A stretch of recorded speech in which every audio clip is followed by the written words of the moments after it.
मैं चकित हूं। उस असुर ने मेरे कार्य में हस्तक्षेप करने की मूर्खता कैसे की? अवश्य किसी के उकसाने पर उसने इतना बड़ा दुस्साहस किया होगा।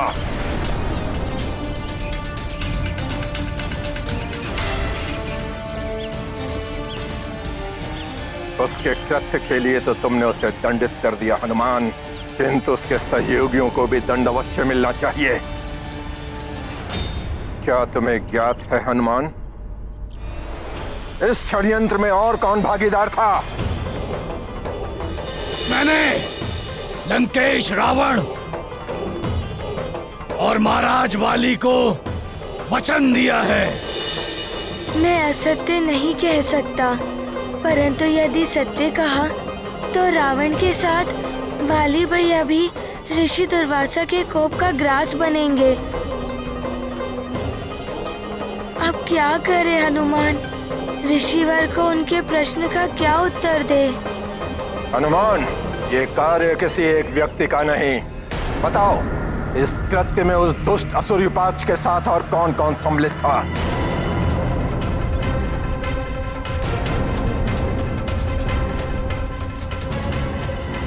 ये तो बड़ी दुविधा उत्पन्न हो गई है।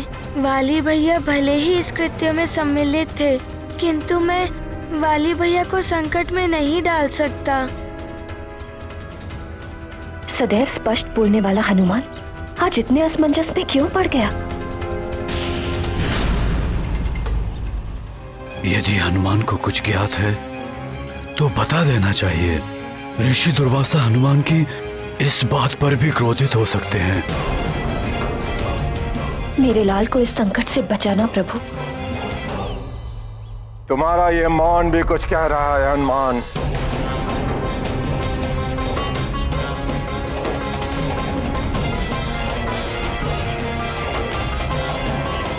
कोई बात नहीं, मैं त्रिकालदर्शी हूँ, भूत भविष्य वर्तमान सब देख सकता हूँ।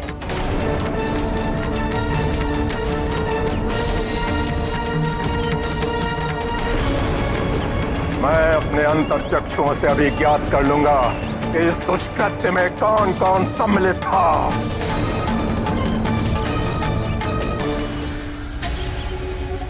ये तो अनर्थ हो जाएगा। अब वाली भैया को ऋषिवर के कोप से नहीं बचा पाऊंगा मैं। यदि तुम उस कल्प वृक्ष को चुरा कर यहाँ पाताल लोक में ले आए तो तुम उसकी सहायता से पाताल लोक को भी स्वर्ग के समान वैभवशाली बना सकते हो। आप दोनों का कौन सा प्रयोजन सिद्ध होगा इससे? पृथ्वी पर उसका आह्वान ऋषि दुर्वासा ने किया है। तुम उस कल्प वृक्ष को चुरा सकते हो, और यदि तुमने ऐसा किया तो ऋषि दुर्वासा कुपित होकर उस मरकट को श्राप दे देंगे। हनुमान, हनुमान, हनुमान!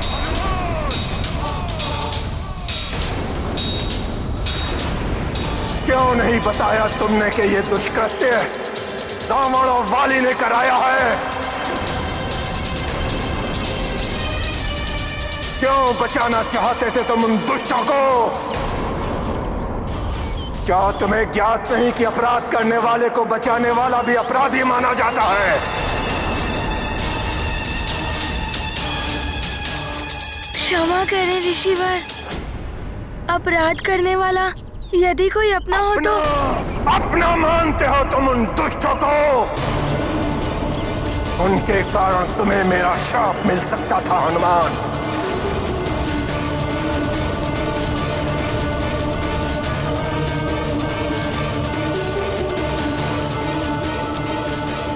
मुझ दुर्वासा को अपनी स्वार्थ सिद्धि का माध्यम बनाया।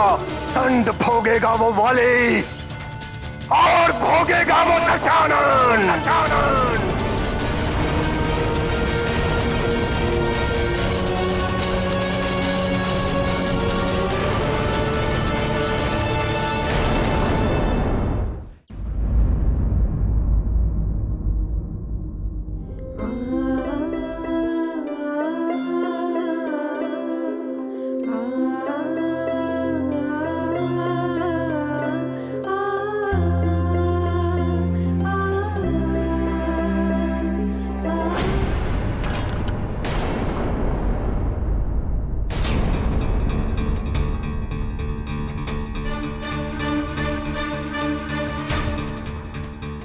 मेरा सिंदूर पात्र, इतना बड़ा अपशकुन। कहीं स्वामी इन्हें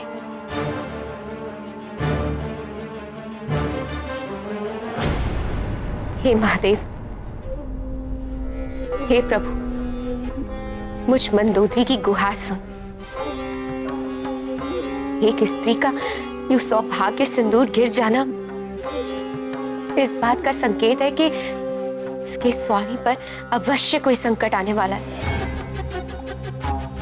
अब मेरे स्वामी लंकेश तो आपके परम भक्त हैं ना, कृपया उनकी रक्षा करें।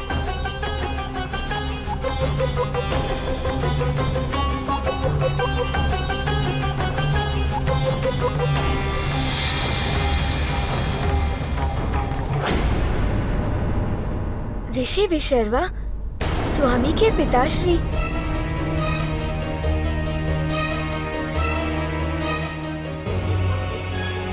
पिताश्री, प्रणाम पिताश्री।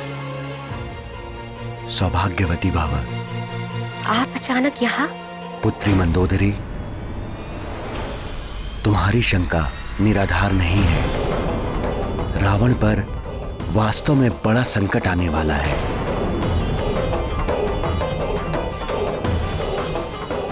महर्षि दुर्वासा का कोप लंकेश का सर्वनाश कर देगा।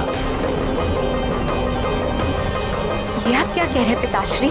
सब बताने के लिए अभी समय शेष नहीं है पुत्री मंदोदरी।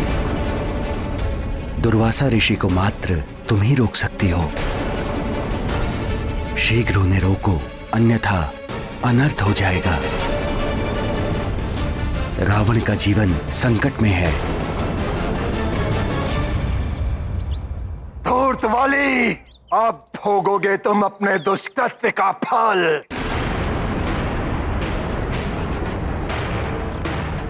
क्या करूं? लंकेश रावण के साथ वाली भैया को भी शापित होना पड़ेगा। कैसे रोकूं मैं ऋषिवर को? ऋषिवर, हनुमान की विनती है, वाली भैया को शाप मत दीजिए। क्षमा कर दीजिए वाली भैया को।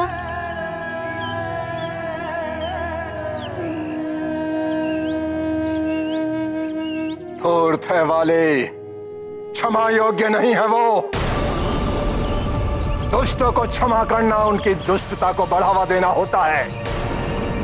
क्षमा को हमारी दुर्बलता मानकर वो और प्रबलता से पाप करने लगते हैं। उस वाली के पाप का दंड है श्राप, दंड है श्राप, जो उसे भोगना ही होगा, भोगना ही होगा।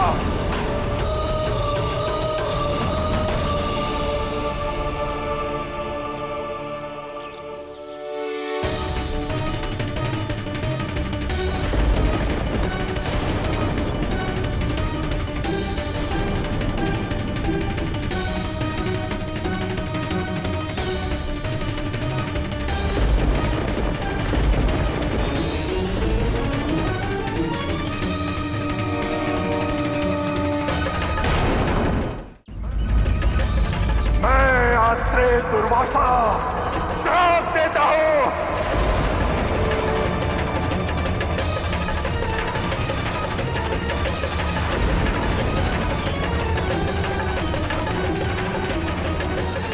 यह भी इसी क्षण से सर्वनाश होना आरंभ हो जाएगा।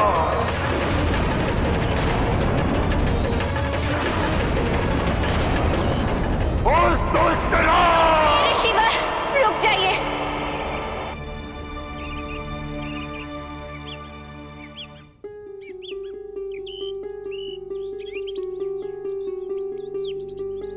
क्षमा ऋषिवर।